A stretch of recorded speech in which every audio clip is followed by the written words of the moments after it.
Hello, welcome back to another video. This is the channel Ian the Reader, and I am Ian the Reader. Welcome. So today I'm going to be talking to you guys about my 10 favorite books of the year so far. This is like a very popular video around this time of year. Us booktubers cannot resist a best of list, a top 10 list. And so around the end of June, early July, we're all posting our best of the year so far. I'm not unique, but I do have a unique set of books here, I think. Yeah, all of these books are really amazing. I'm super excited to talk to you about all 10 of the books that I have to discuss today. And very exciting, my favorite book of the year so far, obviously I'm gonna talk about it today, but I have never talked about it in a video before because I picked it up on a whim due to a subscriber's comment. I picked it up in June and I haven't talked about it yet, and I'm very, very excited. So stick around to the end of the video to see what my favorite book of the year thus far is. Without any further ado though, let's go ahead and jump in. So first up we have the that's not how you say that. Let's try that again. So first up we have The Princess Bride by William Goldman. I picked this up last month because of a little challenge I've started for myself. Outside of readathon months, I'm going to be randomly selecting a book from my own TBR, and I'm basically calling it Reading Roulette, where I have to randomly pick a book and I have to read at least 50 pages of it, and at that point, I decide to either continue it until I'm done or to DNF it and unhaul it. So there's stakes. But this is the first one I did for that challenge, and I'm happy to report that I love this book. I thought that it was super charming, really delightful, and also the narrative structure of this book was different than what I expected. If you've seen the movie is framed in a way where the main character, or not the main character, but this young boy is sick, and his grandfather comes in and reads him this story, The Princess Bride, and we're getting little snippets of that story as he's reading it to him, and the story of The Princess Bride is told in that way. And it's similar, except in this book, the main character, or not that, I keep saying the main character, the narrator, William Goldman, he is an author, a real person in this book, and he's basically talking about how when he was young, his father read him the book, The Princess Bride, and now it's years later, and he has a son, and for his 10th birthday, he gets him The Princess Bride, only to discover that the book was very different than the story he remembered, because his father would skip around to only the good parts. And there's a lot of boring stuff in there, apparently. And so this book, which, funny enough, is called A Hot Fairy Tale, which I love that. It's ridiculous. I love it. And there's also this wonderful map inside, which is super cool. But all that aside, this book is called The Good Parts Version, abridged by William Goldman, which is kind of confusing because at first I was like, is this an abridged copy? But it's not. It's all part of the story. So he abridges The Princess Bride, and that's what this book is. And it was so fun. It is very faithfully adapted. If you've seen the movie, there are so many of the passages in this book that are like line for line from the movie, and I love that because reading it was very comforting in that way, and then I could visualize the characters so clearly. The delivery of the lines was impeccable in the movie, and that made the delivery of the lines from the characters really impeccable as well. There's not currently a full-length audiobook of this. There's actually an abridged version, but I would love it if I don't know what his last name is, but the guy who plays Wesley in this, I would love it if he would be cast to do an audiobook of this, because I would adore that, and I'd have to listen to it again. But this is really fun. It inspired Tress of the Emerald Sea by Brandon Sanderson, and I read that. Did I read that this year? I either read that earlier this year, I think I did, or I read it at the end of last year, and I actually like The Princess Bride better, personally. But yeah, this was really charming, a lot of fun. I had a few issues with some of the characters, which is why I actually gave it like a 4.5, and it's like kind of at the bottom of my list. Buttercup kind of annoyed me at times and didn't really have a lot to do in the story. But other than that, I thought this was so charming, so delightful, just a great read. So much fun. Next up is The Paper Menagerie by Ken Liu. I read this as a group read for my book club. I think it was our Q1 group read. And what a book to read with a group of people. And it was really fun because we would all discuss like the stories in our Discord as we went along, and then at the end we talked about our favorite stories and our least favorite stories and all that. But the reason I say that is because this is a brutal book, you guys. It's truly one of the best collections of short stories that I've ever read, and it's so Ken Liu in that, like, it's so brilliant that sometimes it's a little too brilliant for someone as dumb as me. Some of these stories truly resonated with me. A handful of them went completely over my head, but the emotional impact of this collection cannot be overstated. This is beautifully written, so thought-provoking. Some of these stories are so speculative, in that they just take these ideas and run with them and explore them in such fascinating ways. And he has such an interesting way of utilizing technology and science fiction to analyze the human spirit and just problems and questions about humanity in general. And I love that about his writing. But other ones of these were not speculative at all. They were historical, and that was alarming because some of the things that are talked about in this are just so gut-wrenchingly awful, that it was just truly like a sobering experience to read this collection. And the more I think about it, the more I admire what Ken Liu has done here. So it deserves all the praise that it gets. I wouldn't say that it's like a perfect collection for me. Like I said, there are a handful of stories that I just did not connect with. But that's not to say that I wouldn't eventually. I think that this is one that there are a lot of benefits to rereading it. I can see myself reading this again a year from now and having different favorite stories and having stories that didn't stick out to me originally that are suddenly just mind-blowingly good. It's that kind of collection, and it's one of the books that has truly reminded me of what I love so much about short stories. So impactful, so precise. This is a great collection. If you have not read anything by Ken Liu, this is a great place to start. I've also read his Dandelion Dynasty series, all 4 of those books, and I really enjoyed those as well, but I think this shows me that I actually do think Ken Liu is better utilized in short form fiction. As much as I love the ideas and themes that he displays in the epically long Dandelion Dynasty, I appreciate what he does here more. Really good. Next, we have another book that I read in June, and that is We Begin at the End by Chris Whitaker. So this author's actually been really all over the place lately on social media because he just put out a new book, which I think is called All the Colors of the Dark, and I've been seeing it all over the place. And so that book prompted me to finally read We Begin at the End because I've been meaning to read this book for years, and I really enjoyed this book. This book does something that I absolutely love in fiction, and it's one of my favorite like subgenres, and that is the coming-of-age mystery thriller kind of book. So there is a murder mystery at the heart of this story, but it's also this huge coming-of-age story with some like massively vivid characters, some incredible moments throughout, and some very well executed themes that I absolutely adored. One thing that bothered me about this book is that every character has like a weird name. So one of the characters is named Walk, one is named Duchess, one is named Star, one is named frickin' I don't even remember. Dark. So they all have these really strange names, and I almost wonder if Chris Whitaker was trying to do something with that, and I just totally missed it. But I kept being like, what the heck is up with all these character names? But that aside, I really loved the mystery here and trying to figure out what happened. But ultimately, it was the characters and the coming-of-age story at the heart of this, about this young girl, Duchess, who is forced to grow up very quickly and is so bitter as a result and so hateful, but is also so hurt and scared at the same time. I loved her story, and it's one that has stuck with me quite a lot over the last couple of weeks since I finished this. And it makes me so eager to pick up his new book because it is getting all of the praise, and I cannot wait to read it. But if you have read his newest book and have not yet read this one, please go back and read We Begin at the End, because it's so good. Next up, let's go ahead and talk about Dune by Frank Herbert. So I did read this in anticipation of Dune Part 2 releasing, and I'm glad that I did. I loved that I had watched Part 1 of Dune before reading this finally, because I had tried to read this numerous times, and Frank Herbert really just I almost said, and Frank, like I know the guy, and the author just really throws you in without much introduction to the world, and you're forced to just kind of survive in the world with all these crazy turns like Bene Gesserit and Lisan al-Gaib and all these other things. And so I was so confused that I just could not stick with this book originally. And then I watched Dune Part 1, and it helped me to get familiar enough with the book with the ideas of the book to read it from there and not know what was going to happen in Part 2. And I actually think that's a great approach. So if you're struggling to get into Dune, the book,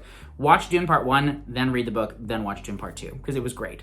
But I loved Dune the book. I think it is absolutely a classic of the sci-fi genre for a reason. It is foundational to so much of what we understand and know about science fiction today. And it was also just wildly entertaining. I really enjoyed this a lot. I loved the themes, and I am very nervous but very excited to continue on with Dune Messiah, because I've heard that it goes in some dark places, and I can kind of see where it's going, and I'm nervous, but I'm very excited as well. So Dune was fantastic, truly a giant of fiction, and I'm so glad that I did finally read Dune. It's fantastic. Next, we have yet another June read, and that is The Will of the Many by James Islington. I buddy read this with a handful of people, and I'm glad I did because it finally forced me to read this.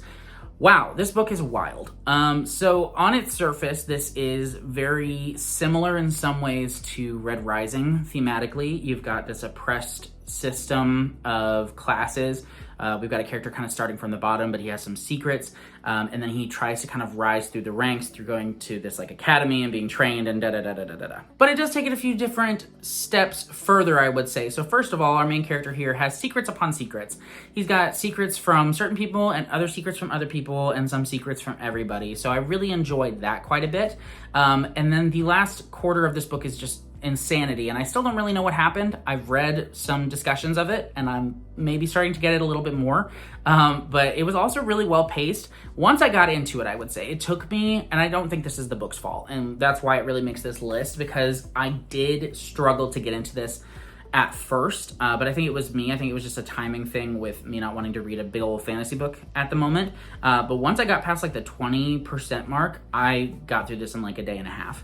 And it's not small. So I really enjoyed this book. I am hungry, starving for book 2. And I think I'll actually reread this book once book 2 is announced and getting closer, because I listened to this on audio and I feel like there's some details that I just need to dig deeper into. And I actually want to reread it. It's not like I feel like I should, which sometimes I do with books. I'm like, I should probably reread that to get more of it, and then I don't ever do it. But this is one that I want to reread. Like, kind of right now. I won't, but if I had to, I wouldn't be upset about it. So yeah, The Will of the Many by James Islington deserves the hype. I didn't rate it 5 stars, and I'm probably one of like 10 people on earth that haven't, but I could upon reread. I think it's a me thing. I don't think it's a problem with the book. Next up, we have a book that I reviewed last month, and that is In the Grave Where the Bones Are Still Wet by Kalvin Ellis.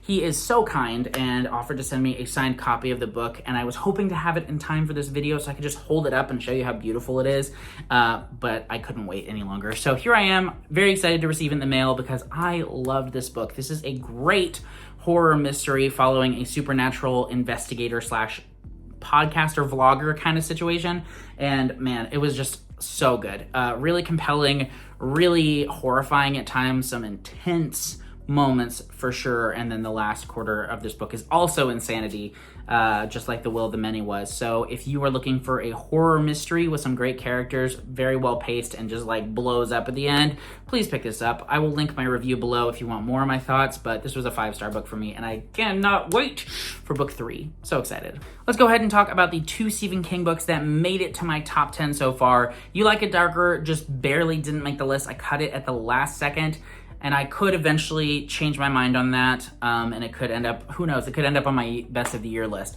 But for now, these are my 2 favorite Stephen King books of the year. First up is Needful Things.